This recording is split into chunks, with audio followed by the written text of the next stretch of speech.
Salut Mick, salut Cyril, je vous interromps, content de vous voir, vous m'avez tellement manqué. Ce que vous ne savez pas, c'est qu'avec Greg, on a enregistré cette chronique il y a déjà un mois. Il y a un mot pour qualifier ces relations unilatérales et à distance qu'on a l'impression de nouer avec des gens qui pourtant ne nous connaissent pas, avec les stars ou avec des machines qui imitent le langage. Ce mot apparaît d'ailleurs en 1956, la même année que l'expression intelligence artificielle, sous la plume d'universitaires de Chicago. Et 70 ans plus tard, il est élu mot de l'année par le dictionnaire de Cambridge. Et ce mot, c'est parasocial. Et oui, parasocial, toutes ces relations qui nous font nous sentir proches de Taylor Swift alors qu'elle n'a même pas idée de notre existence. Ou ces relations qu'on tisse avec les IA. Et de plus en plus. D'après OpenAI, plus de 70% des utilisateurs de ChatGPT l'utilisent à des fins personnelles et en particulier pour du coaching ou des discussions.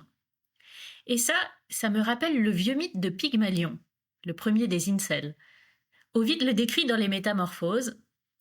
Témoins de leur fureur criminelle et révoltés des vices sans nombre qui dégradent le cœur des femmes, Pygmalion vivait libre, sans épouse, et longtemps sa couche demeura solitaire. Cependant, son heureux ciseau, guidé par un art merveilleux, donne à l'ivoire éblouissant une forme que jamais femme ne reçut de la nature, et l'artiste s'éprend de son œuvre. Avant qu'Aphrodite ne lui donne vie, il tombe déjà passionnément amoureux de sa statue, Galatée. Il la traite comme il le ferait d'une femme.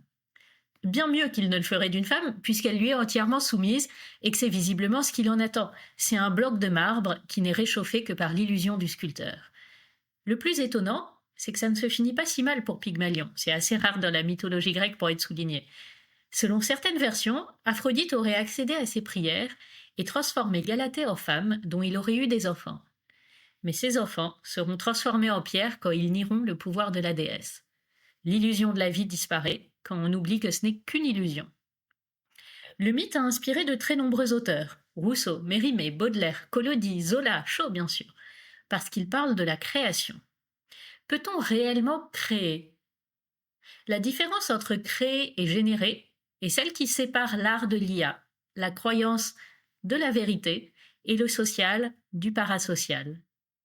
La Fontaine en a fait une fable qui se conclut par une morale dont on devrait encore aujourd'hui prendre de la graine. Chacun tourne en réalité, autant qu'il peut, ses propres songes. L'homme est de glace aux vérités, il est de feu pour les mensonges. French Tech, esprit critique pour tech éthique.